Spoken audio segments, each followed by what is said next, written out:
Welcome, everyone.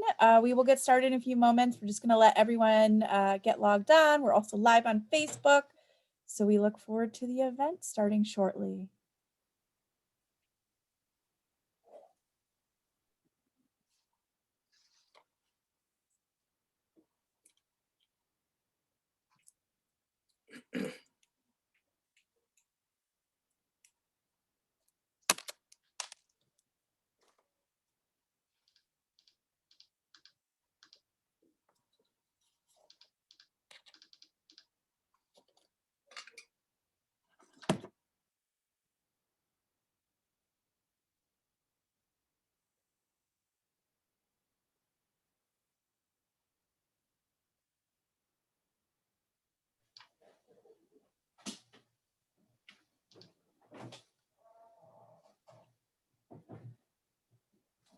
Welcome, everyone. We'll get started in about another minute. Thanks so much for coming to tonight's conversation. We're just letting everyone into the room. We're also live on Facebook, so if you have any technical difficulties, you can also check us out on our Facebook.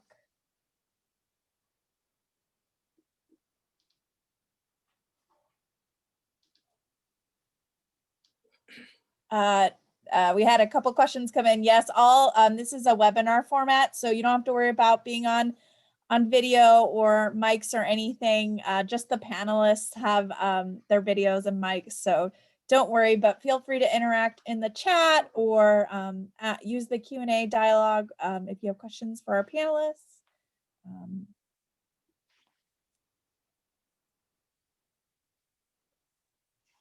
We'll go ahead and get started. I know we'll be seeing a couple more people log in. I do want to thank everyone for joining us tonight.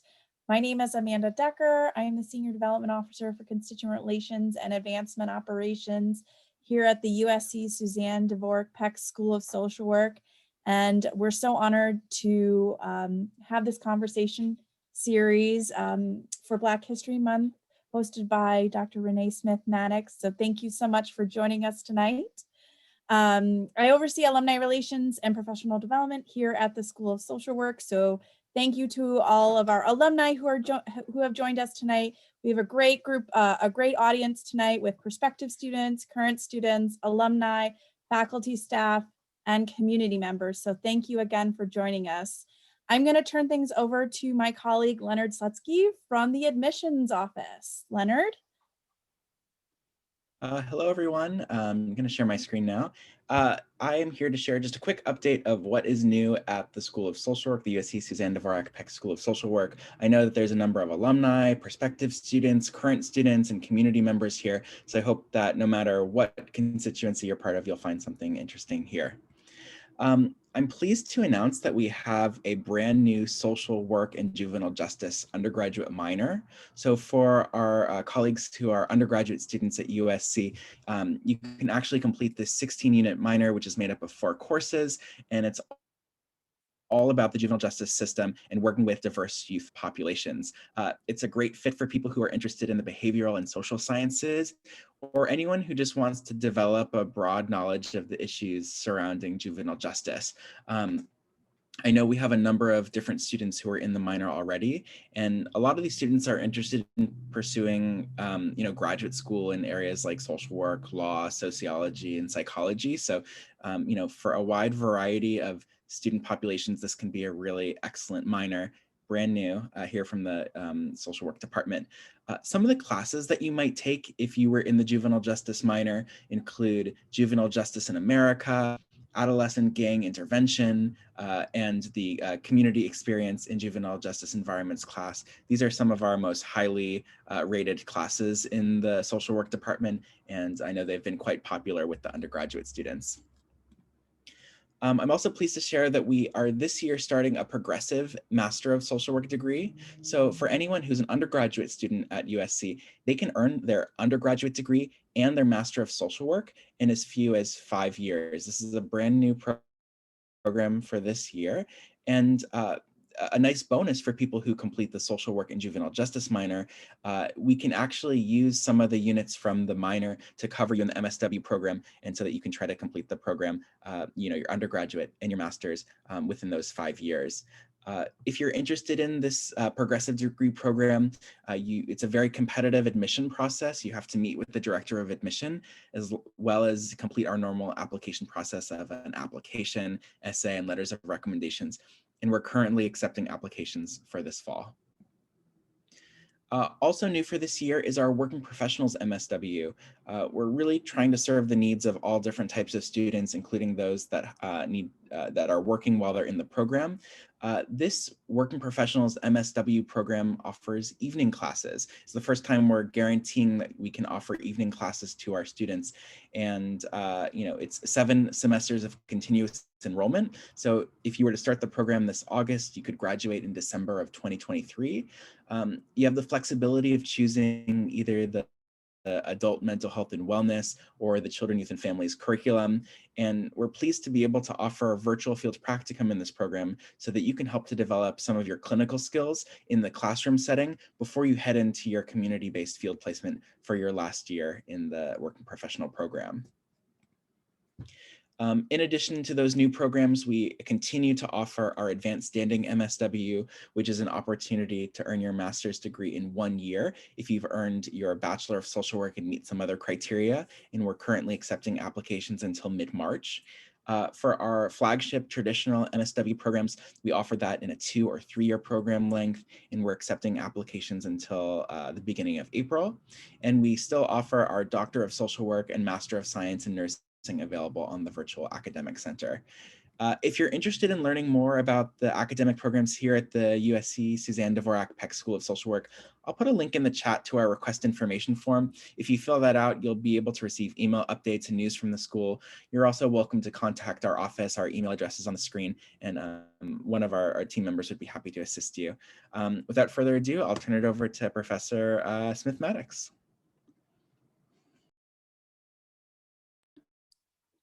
Thank you, Leonard, and thank you, Amanda. Wow, a lot of interesting programs are happening at the Suzanne Dworak-Peck School of Social Work. I want to thank everyone for joining us this evening. This is the beginning of a series of conversations that's hosted by myself and the Office of Admissions and Academic Affairs. I want to thank Monica Ellis for her hard work of just curating and producing this particular series with me. We had a great time just designing it for you. So I'm Renee Smith-Maddox, as you have heard. I'm a clinical professor at the Suzanne Dworak-Peck School of Social Work. These conversations, I want to continue to sort of broaden the scope of the conversations that you will hear throughout the month, and they're designed for you. But they're also designed for you to meet some of the most inspiring African-American change makers throughout the month who improve the world every minute of every day with their perspectives, with their courage, with their tenacity, and living example of leadership, public scholarship, and service. And you know, it's so appropriate to sort of highlight Dr. Carter G. Woodson during this period, because he was a change maker. He created what we know today as Black History Month, but he also used independently published media to center the contributions of Black people throughout history in public discourse. You know, diversifying education and media is just as important now as it was then. And I hope today's conversation encourages you to keep pursuing new sources to learn and to unlearn with. This is an hour-long conversation. If there's any technical difficulties, because I know we're on Zoom, and even though we're used to Zoom, there's always something that comes up. Please indicate your technical difficulties in the chat box, which will be monitored closely throughout this conversation.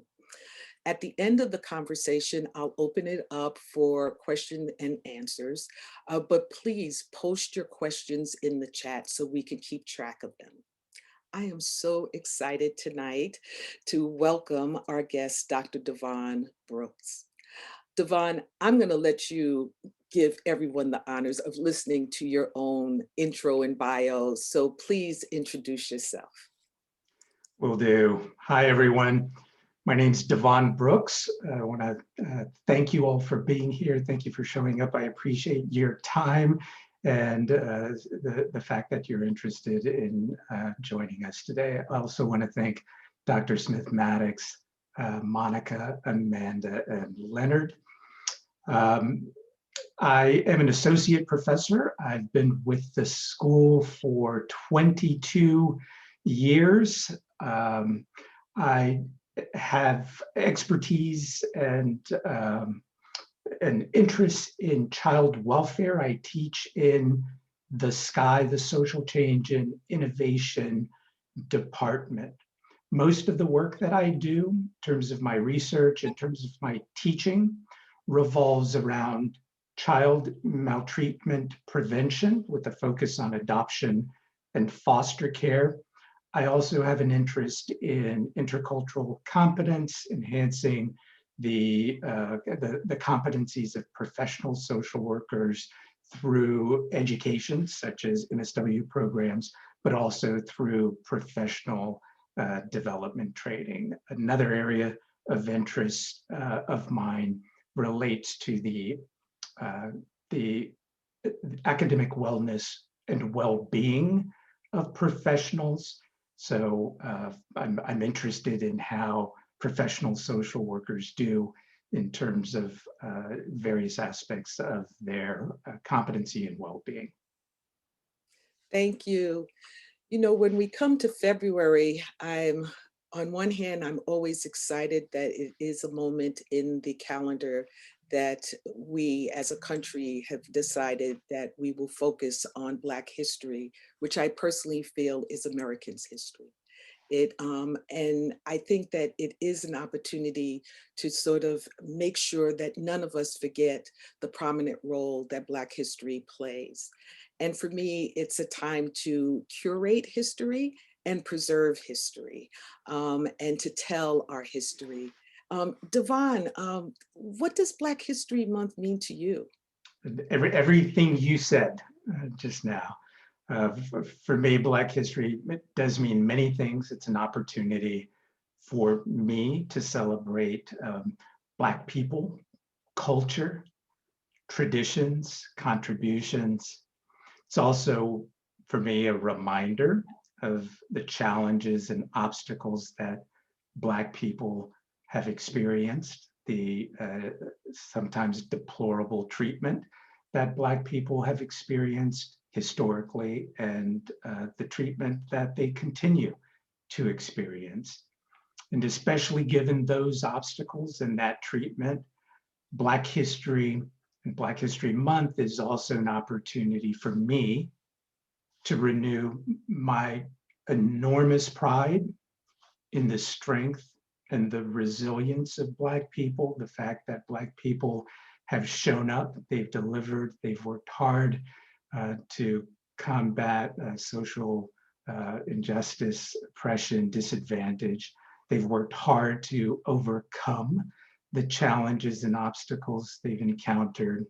It's an opportunity for me to renew my pride, not just in the fact that Black people have worked hard to overcome challenges and obstacles, but they've done so with incredible integrity and grace. It's also an opportunity for me to be able to connect with other Black people and non-Black people around Black history. Finally, as a social worker, I believe strongly in lifelong learning, the importance of lifelong learning, and Black History Month is an opportunity for me to continue to learn, to be very intentional, and to continue to learn about Black history, Black people, Black culture, and traditions. Wow, so much of what you said resonates with me. And you know, I'm always thinking about my ancestors in my own family and those in other families who have been so inspirational to me. And on one hand, as you said, the resilience, the strength, the struggle, the tenacity, and how it feeds into who I am today. And I feel that I get my strength from all of those, the ones that we know by name and the ones that I never really met, but I know I'm touched by them. What's inspiring you these days? The fact that people still suffer and hurt. I get a lot of inspiration from uh, clients, people, communities in need who are experiencing challenges, who are struggling. I get a lot of inspiration from providers, from social work professionals. I find a lot of inspiration from in my family, my parents, my siblings, my extended family, my ancestors, as you just mentioned, from my husband and his family. I find enormous inspiration daily if I'm lucky to interact with students in various capacities inside the classroom, outside of the classroom. I find inspiration from colleagues like you, Dr. Smith-Maddox, from mentors that I've had, including African-American mentors here within the School of Social Work, like Barbara Solomon, Francis Cable.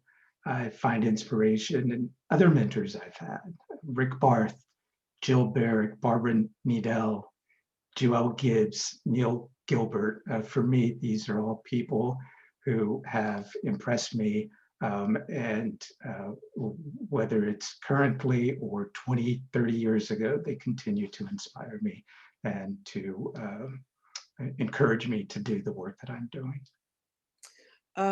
You know, as I'm listening to you, I was seeing all the people who have, you know, passed through my life. Sometimes it's a moment. Sometimes it's long-term interaction.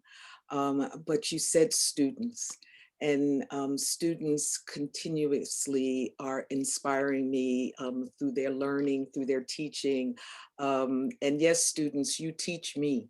You teach me every time we get into a space together. And those who are now alum, I thank you because I know that I've grown tremendously by being in the same space with you. The inspiration just continues. There's residual effects, I would say. I got to give a shout out to one woman who is inspiring me day by day, and that's my mother, who's 95 years old. Oh, wow.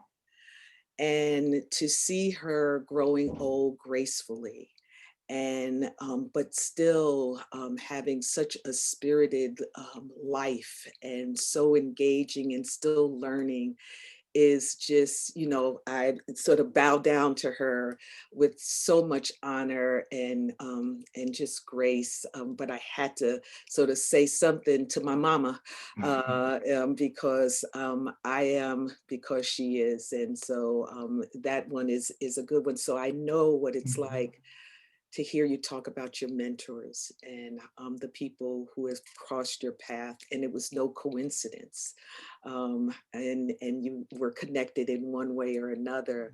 You know, our lives unfold in very interesting ways, and sometimes it gets translated in the work that we do.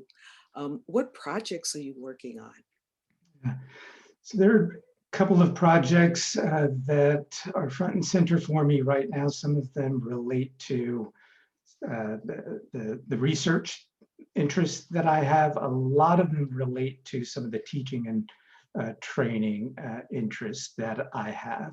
I'm fortunate to be part of an interdisciplinary team that is looking at different aspects of intersectionality. We're examining concepts related to intersectionality and how those concepts get applied to research methods And we're actually studying intersectionality concepts and their application to different kinds of phenomena in order to try to determine which intersectionality concepts kind of hold or that apply across phenomena, across different issues.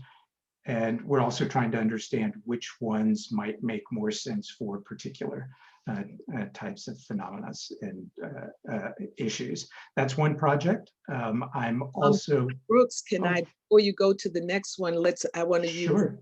a moment, and could you share with our listeners what's intersectionality? Yeah, absolutely. So there's no one way of defining or conceptualizing, defining, or even talking about intersectionality. So my conceptualization builds on models and frameworks of others. I've added to those existing models and frameworks. I think what we all have in common is this belief that people's identities, their understanding of who they are, their treatment by others is influenced by different aspects of their identity, and that those different aspects of identity at times intersect with one another. So for me, for example, I'm African American. I identify as a Black person. I identify as a man, as a gay man from the South, a Black gay man with a PhD. So these are all different aspects of who I am. And those different aspects of who I am, depending on time and context, have more or less salience in terms of my identity, in terms of how other people see me and treat me.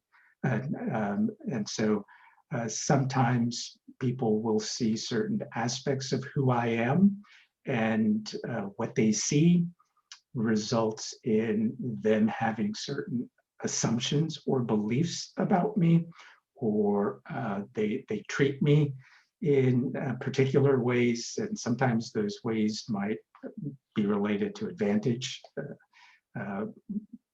good ways of treating me. Other times those ways might relate to a disadvantage. So for me, my understanding of intersectionality, or my approach to intersectionality, is really about this idea of different aspects of identity intersecting, having more or less salience depending on context.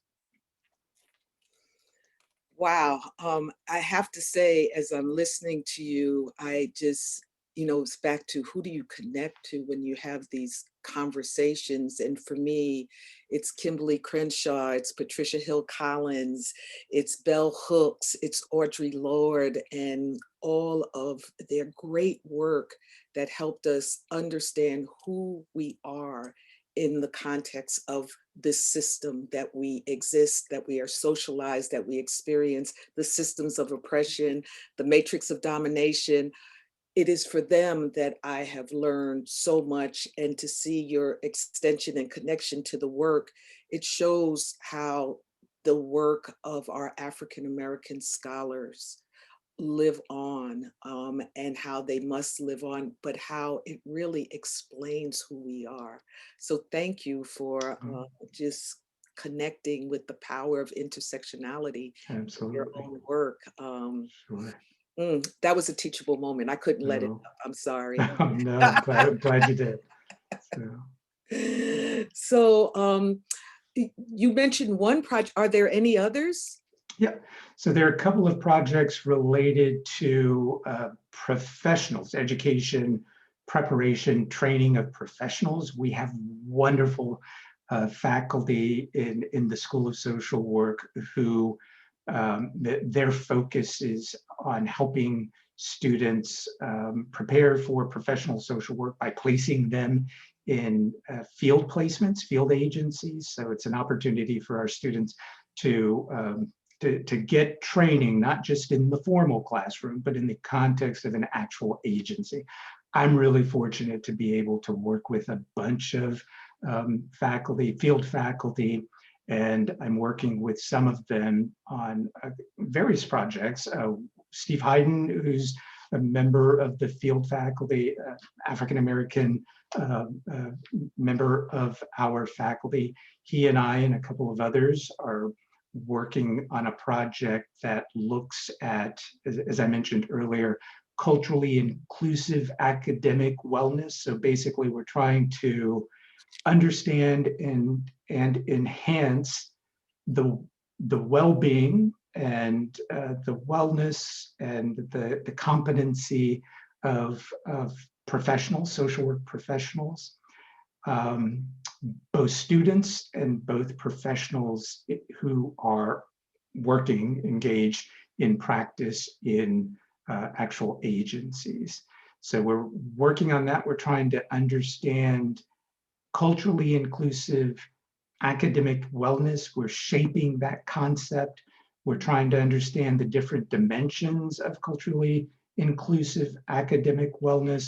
And we're also trying to understand how educators, faculty like us, Dr. Smith-Maddox, how we understand, assess academic wellness on the part of our students so that we can be better responsive to the needs of the students or the professionals that we're working with. That's Wow, such important work and so relevant, so timely, as we are all experiencing so much stress in our lives. To see you and Steve and our other colleagues on the front lines of really thinking differently, creating new paradigms for us to think about wellness, culturally inclusive academic wellness. I won't forget that.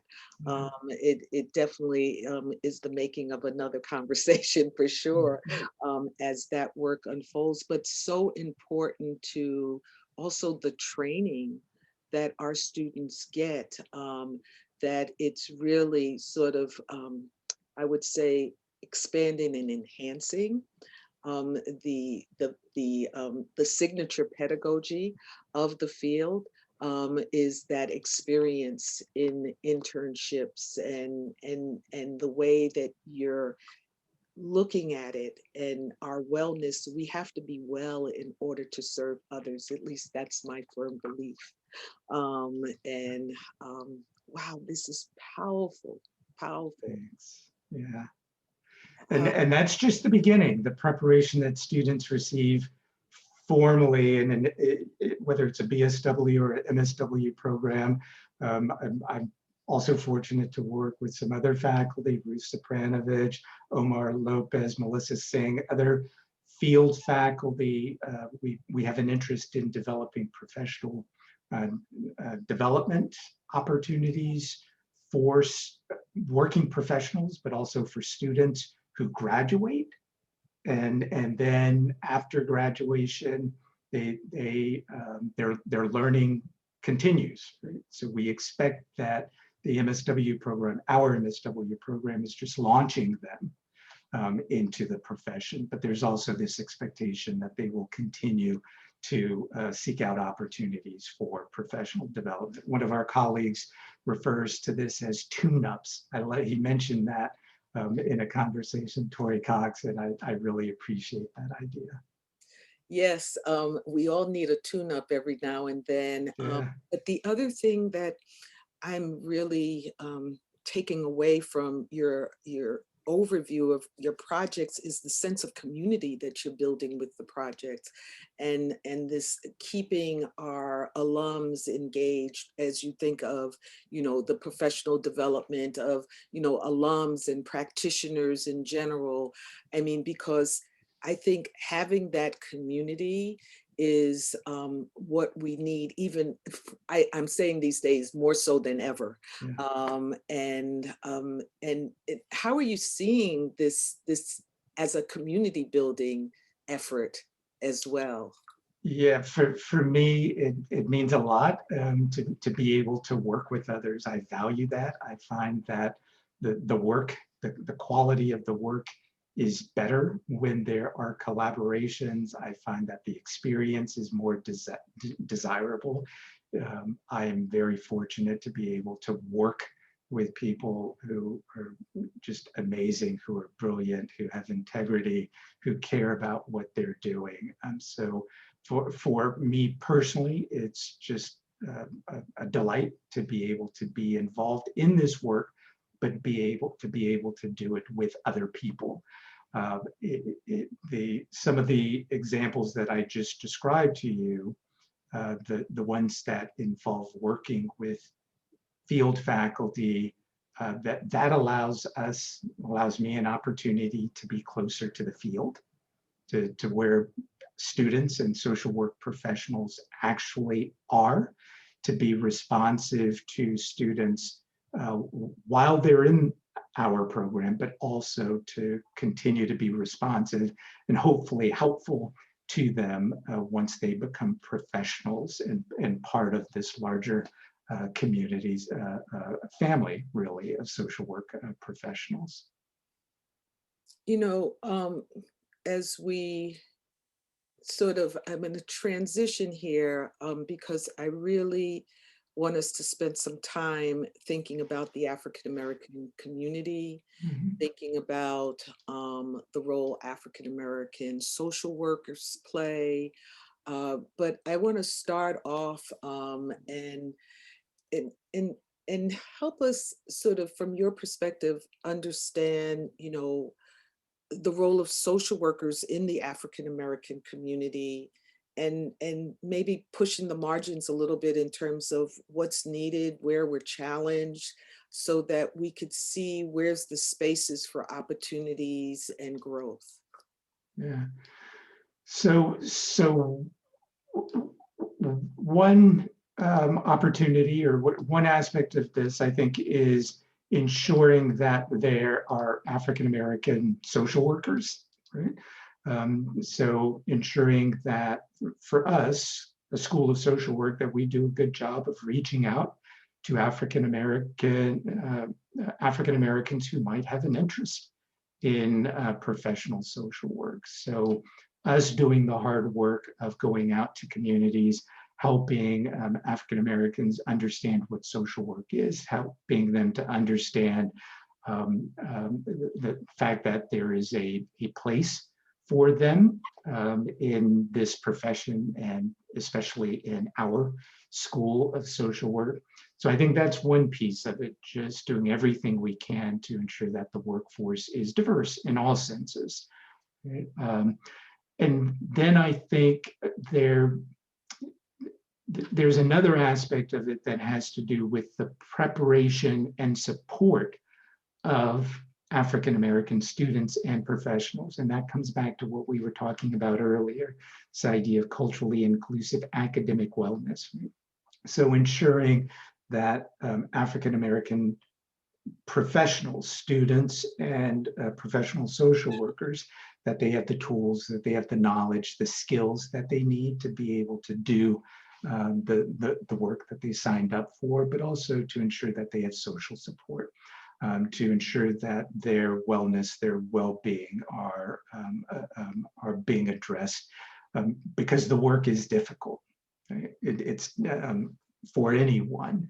And we do know that marginalized populations, professionals often experience challenges related to those aspects of who they are that are marginalized. So I do think there are things that we can do that go beyond just the preparation that we offer to all our students, and namely supporting African-American students, providing social support, ensuring that there's a community. Sometimes that makes a big difference. I'll speak for myself as an MSW student, to be able to have a community of African-American students in the program that I could turn to, for me to be able to walk into a class and have an African-American faculty member, an instructor.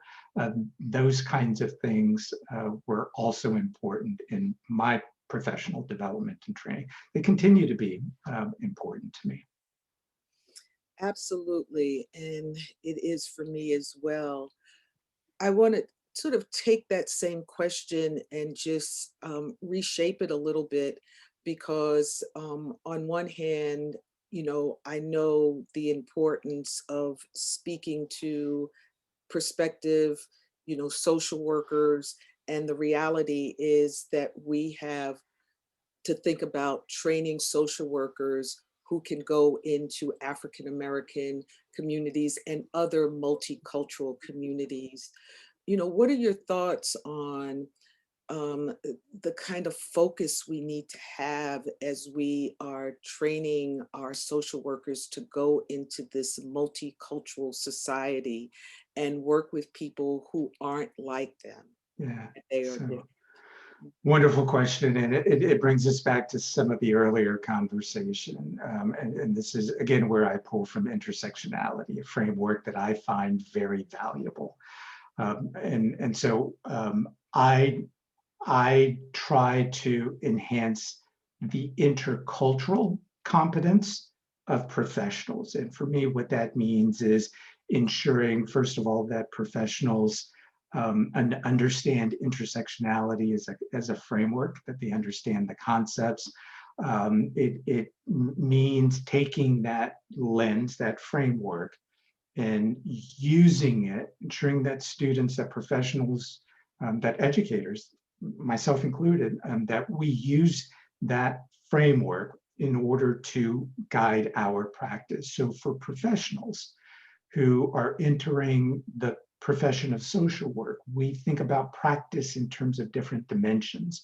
We talk about the dimension that involves assessment, engagement, intervening with clients, evaluating one's own practice. So those four different dimensions, approached using an intersectional lens, I think is one way we can prepare students of any background to engage in practice with African American communities or other communities.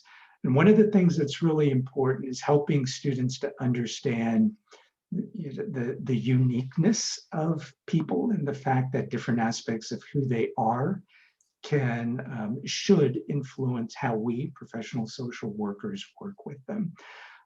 It's also important for us to understand that how we approach our work with a particular client can change over time, right? Depending on different aspects of who they are and depending on what's salient at a particular time. That's a really difficult thing, right?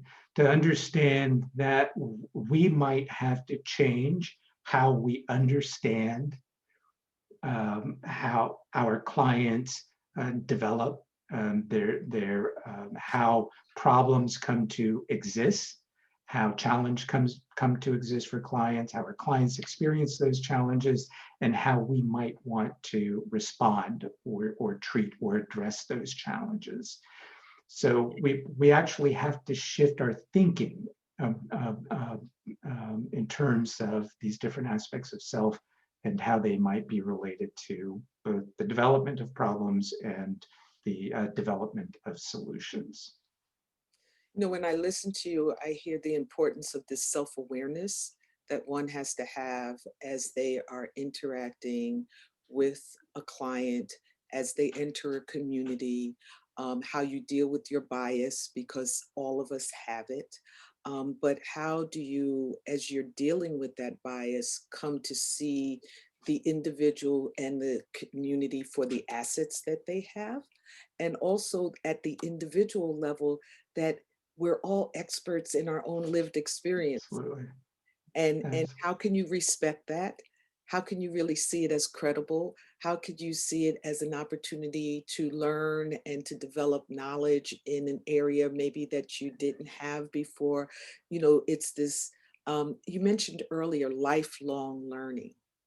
Mm-hmm. And so how incorporated in your practice is this willingness to be a lifelong learner as you are entering into situations, relationships, conversations that you never had before. Right. But the willingness to say, you don't know what you don't know, and to be able to listen, Absolutely. and so much about just the foundational piece of your work, which you keep reminding us how that gets filtered into your own practice. Really, you get to test it out every time you get into the sphere, the public sphere. And I thank you for that.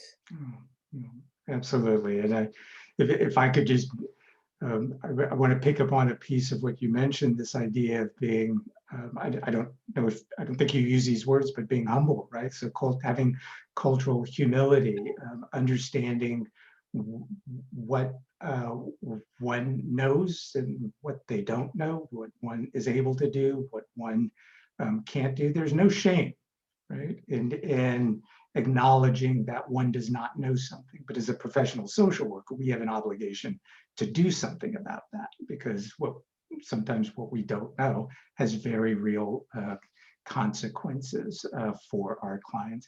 I feel really fortunate to be able to work with incredible colleagues, including colleagues I consider students, the colleagues. I'm working right now with 4 graduates of our program who are committed to our school. They're alumni now of our program. They're committed to the profession of social work. I had the opportunity to begin working with them a couple of months ago.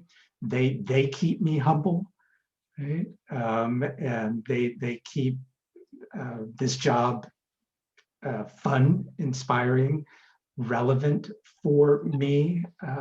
So that piece, this idea of cultural humility and understanding that this is part of the profession, this is what we're signing up for, that is an important aspect of the profession and what we do, and for me, what I do.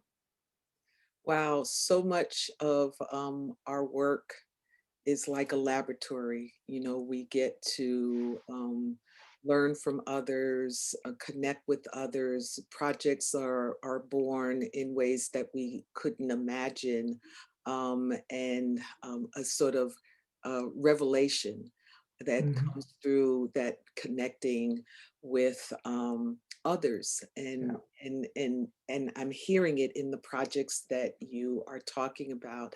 I want to give us a moment to connect with the questions that might be coming up through the chat. Amanda, could you help us out and toss any questions that might be coming our way? Absolutely. So Cheryl asked, as a Guatemalan immigrant, USC alumna, on a doctoral path with a somewhat understanding in the Black diaspora, how will the Suzanne Dworak-Peck School of Social Work help students and alums understand the Black diaspora, not just during February, but beyond? Yeah, great question.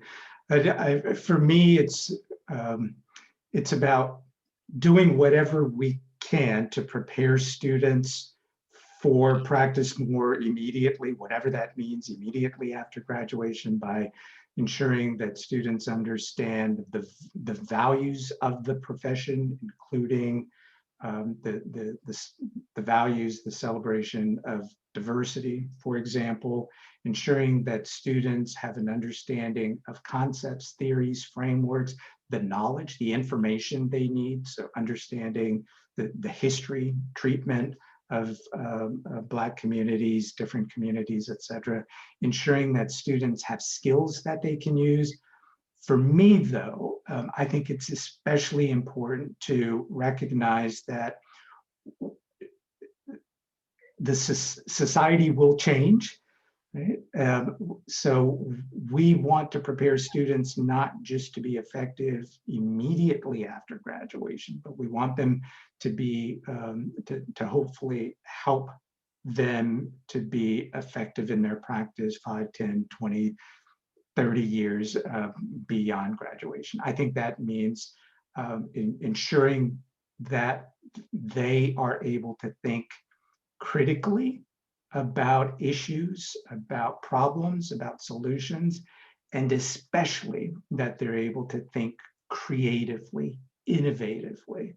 Our DSW program focuses on, for example, social change and innovation, taking evidence, taking empirical evidence, research knowledge, and looking at context, looking at problem landscapes and solutions, and looking at them innovatively. So for me, one of the most important things is to ensure that our students are able to use some of the strategies that we've offered when we work with them in the program, but also to encourage them to make them their own, right? To figure out how to take the information and the skills that we're offering, but for them to own the knowledge and skills in a way that works for them, so that they can continue to adapt and to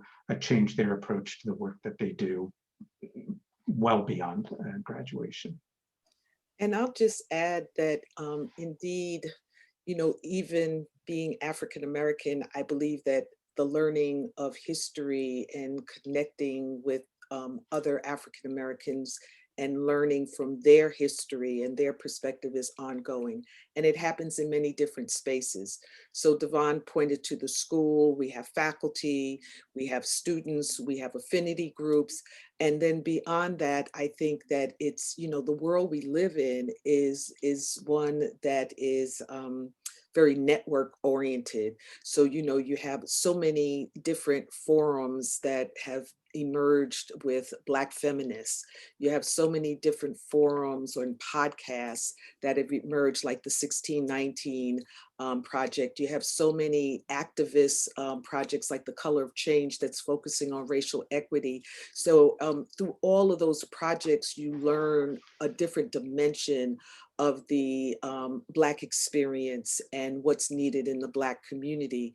So, there's webinars and people are producing a lot of content that's connected to the history. So I think we're all in that producing mindset, that if you can see those kinds of groups that you can connect with, there's so much to learn. There's so much research. Research is now more in the public domain, I feel, than it's ever been. Mm-hmm. And I like to see researchers as public scholars, and because they're bringing their work to the people more and more. But yes, it's ongoing. Amanda, are there any others? Yeah, we got a couple more questions. Dr. Brooks, this is from Alicia. She wonders what your opinion is on how Americans who may come and first generation college students has been reflected in their academic progress and success. What are some of the more prominent markers you think stand out within their academic progress? Amanda, you broke up, and I didn't hear the first part of the question. Sure. So I wonder what your opinion is on how the vast intersectionality of African Americans who may also be low income and first generation college students has been reflected in their academic progress and success. What are some of the more prominent markers you think stand out within their academic progress? I'm not an expert in that area. I'm knowledgeable, but I have an opinion, and it sounds like that's what Alicia asked about. So I'll offer an opinion and share a little bit about my experience. So for me, as I indicated earlier, I identify as a Black person, as a male, as my dad was in the Army. I was an Army brat, but we were low income. I think we viewed ourselves as being low income or poor. I didn't really have a sense, for me and my family, I didn't have a sense of graduate education. I certainly knew what college was. And so there was something for me about my own experience that was that was shaped by different aspects of who I was in my community and my family. That at a very early age started sending me signals or conveying to me ideas about what I should do as an adult in terms of a profession, right? So for me, the most real option was joining the military. That was just part of my culture. It was it was what my dad did to get away. My dad's family, they were farmers in North Carolina. So for them, my dad used to say he escaped the town that he grew up in by joining the army. And so that was a prospect for me that seemed very appealing to me. It was something that I pursued. I didn't understand much about college or higher education. And quite frankly, my high school counselors didn't encourage that. I was not on that track in high school or starting in intermediate school at the seventh or eighth grade level. So I was enrolled in shop classes, technical classes, because there was an expectation that I would not go to college. As it turns out, I did. And even as an undergraduate student, I didn't know about graduate school and until well into my experience as an undergraduate experience. So for me, there was something about my experiences and those experiences were shaped at least in part by different aspects of who I am and where I came from. And for me, in terms of my academic opportunities, there were certain opportunities that were considered more or less realistic. And so I had to overcome those. I had to educate myself about opportunities. I was fortunate to have friends and mentors and faculty who believed in me, who shared information. Those things didn't come naturally to me. And so I had to exert energy in kind of learning about opportunities and feeling like I was competent. You know, at a certain point, I remember I was a PhD student at Berkeley, and there's writing about the imposter syndrome for many students of color who just feel like they don't belong, who feel like they're not supposed to be in college or enrolled in a PhD program. I had to overcome that. Right? I didn't know it at the time, but there were insecurities that I had as an African-American man in a PhD program. So I think those are some of the experiences. Certainly not every African-American student will experience some of what I just described. I think because for me, I started as an African-American man and a gay man, and a gay African-American man with some of the characteristics and experiences that I shared, that those things for me played out the way that they did and presented some of what could have ended up being risk factors, right? Some challenges or obstacles. For me, I was fortunate to overcome them. And that gave me an opportunity to build esteem and to recognize that I could take on challenges and overcome them, that I could work through something. And that was a really incredible and valuable experience. And Dr. Smith-Maddox, you might want to jump in as well. You know, I'm gonna dovetail with what you said, because many of the experiences you've had and they're not necessarily planned.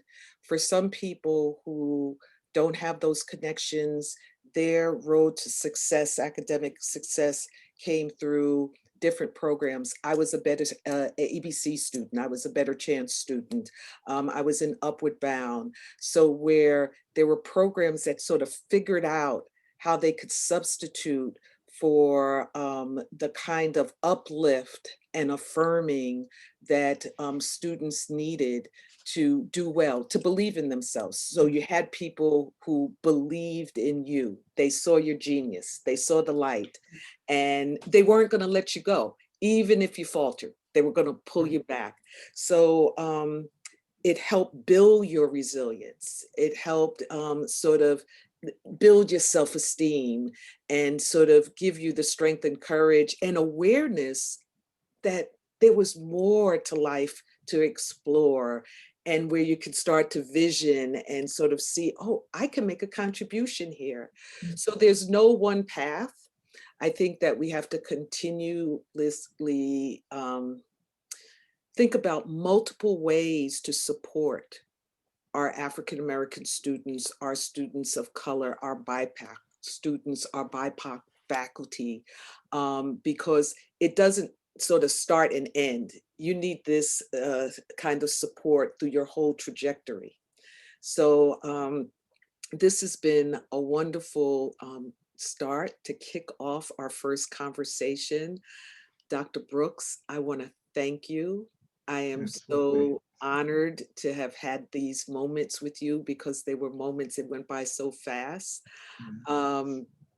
We are going to continue this series next week. We will be here same time at 5 with Dr. Karen Lincoln.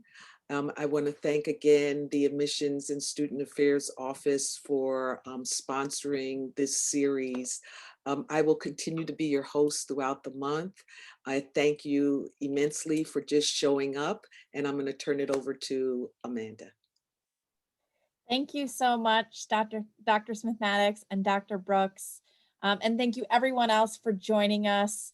As Dr. Smith-Maddox mentioned, we'll be back here next Thursday with Dr. Karen Lincoln. I'll put in the chat box for everyone the link to join next week. If you would like to, if you have not signed up, we will also be sending out an email to alumni and friends and prospective students. So be on the lookout for that. I'll include it in the automated follow-up to this recording. Let me get that in there right now so that I have that ready for you guys. But thank you again for joining us. If you want to connect with alumni and students in the social work community here at the USC Suzanne Dworak-Peck School of Social Work, I highly suggest that you join our networking hub, which is Dworak-Peck Connect, as you can see my background. This is our online networking community for social work and nursing students. So if you don't have a profile, please, I call it the LinkedIn for social work here. I'm gonna head and also put in the link to next week's registration. So thank you so much for joining us tonight, everyone. I want to wish you a great night and continue to fight on, everyone. Bye now.